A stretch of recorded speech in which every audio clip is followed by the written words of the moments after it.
अस्सलामुअलैकुम, welcome back to my channel.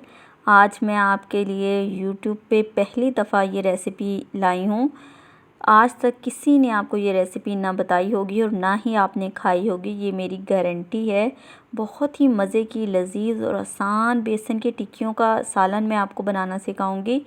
इस कदर लजीज बनकर तैयार होता है। अगर आपको कुछ समझ में नहीं आ रहा कि क्या बनाएं और कुछ अच्छा खाना है तो ये सालन बनाएं। सिर्फ 1 कप बेसन से 5 से 6 अफराद के लिए हमारा सालन तैयार हो जाएगा और बहुत ही लजीज कि आप गोश्त को भूल जाएंगे।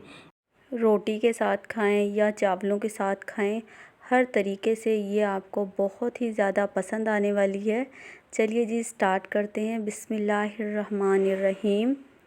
1 कप बेसन मैंने लिया है और उसको अच्छे तरीके से छान लेना है।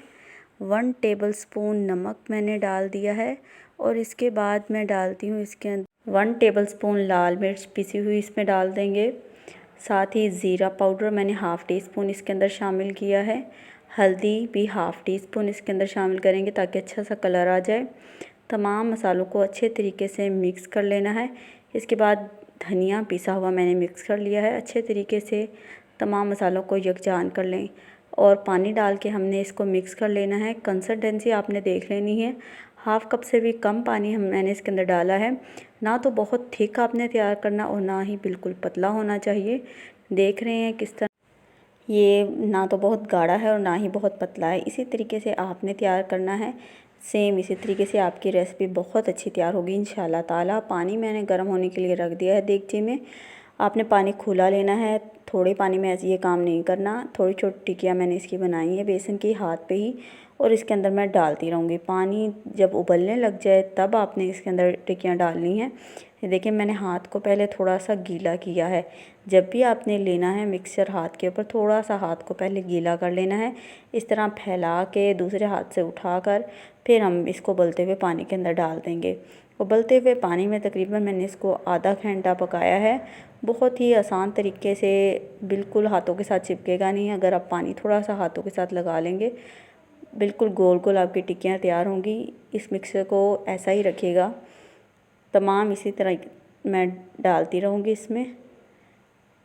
अगर आपको मेरी रेसिपी पसंद आ रही है तो प्लीज़ सब्सक्राइब का बटन ज़रूर दबा दें और लाइक भी कर लें। आप में से बहुत से लोग ऐसे हैं जो सब्सक्राइब नहीं करते। मैं बहुत सी अच्छी अच्छी वीडियो आपके लिए लाती रहती हूँ। तमाम बेसन को मैंने इसी तरह टिक्कियाँ हथेली पर बनाकर पानी में डाल रही हूँ और पानी उबलते उबलते आधा घंटा मैंने इसको पका लेना है। देखिए माशाल्लाह किस कदर अच्छी है और बिल्कुल खूबसूरत, और ये टूटने का इम्कान बिल्कुल भी नहीं है। आपका बेसन जैसा भी हो ये ख़राब बिल्कुल नहीं होगी आपकी, घुलेगी नहीं, टूटेगी नहीं। बाज़ दफ़ा बेसन की खंडिया वगैरह बनाते हुए अगर बेसन एक्सपायर हो या बाज़ बेसन ज़्यादा पानी लेते हैं बाज़ कम लेते हैं, लेकिन ये रेसिपी हर हाल में बिल्कुल परफेक्ट बनती है। आपका बेसन चाहे जैसा भी हो। तमाम हम इसी तरीके से निकाल लेते हैं और बिल्कुल ठीक है। और ये थोड़ा सा उबलने के बाद फूल जाती हैं, साइज़ में दुगनी हो जाती हैं। देखिए माशाल्लाह अल्हम्दुलिल्लाह हमारी टिक्कियाँ बिल्कुल सही हैं। आप इन्हें चाहें तो काट भी सकते हैं, 2 पीस बना सकते हैं, 4 पीस बना सकते हैं। जैसे चाहें आप इनको शेप दे सकते हैं या ऐसे भी रख सकते हैं। माशाल्लाह अल्हम्दुलिल्लाह आपने मेरी बातों को ज़रूर गौर से सुना होगा। इंशाल्लाह फ़ॉलो भी ऐसे ही कीजिएगा तो इंशाल्लाह आपकी रेसिपी बहुत अच्छी तैयार होगी। 1 प्याज, टमाटर, लहसुन, अदरक, 2 हरी मिर्चें। अब मैंने इनको मिक्सर में अच्छे तरीके से पीस लिया है। कढ़ाई को गरम तेल डाल के गरम होने के लिए छोड़ दिया है। अच्छी तरह से गर्म हो जाए तो मिक्सचर में जो मैंने मसाला बनाया है वो इसके अंदर डाल दूँगी।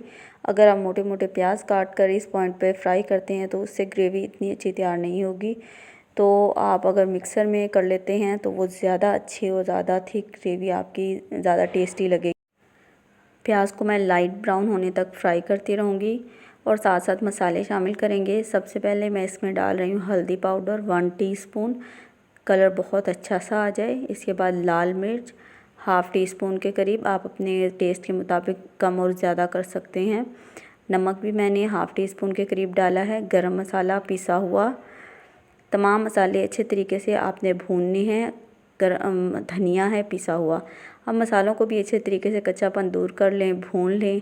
फिर उसके बाद जो मैंने टमाटर एक मिक्सर में अच्छे तरीके से उसको भी ग्राइंड कर लिया है, वो इसमें शामिल कर दूंगी। मसालों को जब भून जाएगा तब आप शामिल कीजिएगा, क्योंकि टमाटर के पानी से फिर मसाले आपके कच्चे रह जाएंगे।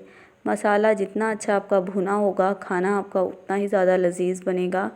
इसलिए भुनाई करते वक्त बिल्कुल भी कंजूसी मत किया करें। ये तमाम टिक्कियाँ मैंने इसके अंदर डाल दी हैं। इनको मैंने बहुत ज़्यादा नहीं गलाया, क्योंकि मैं इनको फ्राई करूँगी अच्छे तरीके से। बहुत अच्छे तरीके से फ्राई करने के बाद फिर मैं दोबारा से इसको पकने के लिए रख दूँगी, तब हम इसको ज़रूर चलें जी, चमचा चलाते हुए हम इसकी भुनाई करते रहेंगे ताकि नीचे जलने ना पाए। बहुत अच्छे तरीके से भुनाई हो जाने के बाद हम इसमें पानी डाल के ढक्कन ढक के इसको 45 मिनट के लिए तकरीबन पकने के लिए मैं छोड़ दूँगी, ताकि टिक्कियाँ हमारी इस पॉइंट पर बेहतरीन तरीके से गल जाएं।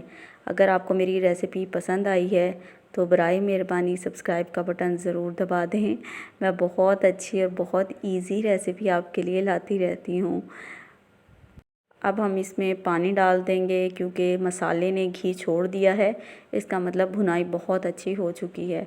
पानी तकरीबन मैंने 1 लीटर के करीब इसमें डाला है और ढक्कन ढक के मैं इसको पकने के लिए छोड़ देती हूँ। आप इस रेसिपी को मेरे कहने पे एक दफ़ा ज़रूर ट्राई कीजिएगा। आपकी फैमिली की फेवरेट रेसिपी बन जाएगी, क्योंकि ये इस कदर लजीज तैयार होती है कि आप गोश्त को भी भूल जाएंगे। माशाल्लाह, अल्हम्दुलिल्लाह। देखिए 5 से 6 अफराद के लिए 1 कप बेसन में किस कदर लजीज खाना तैयार हुआ है। अगर आपको मेरी रेसिपी पसंद आई है तो लाइक का बटन ज़रूर दबा दें और धनिया और गरम मसाला ऊपर से डाल दें। इस रेसिपी की खुशबू सारे मोहल्ले में फैल जाएगी। मिलते हैं नेक्स्ट आने वाली वीडियो में, तब तक के लिए अल्लाह हाफिज़।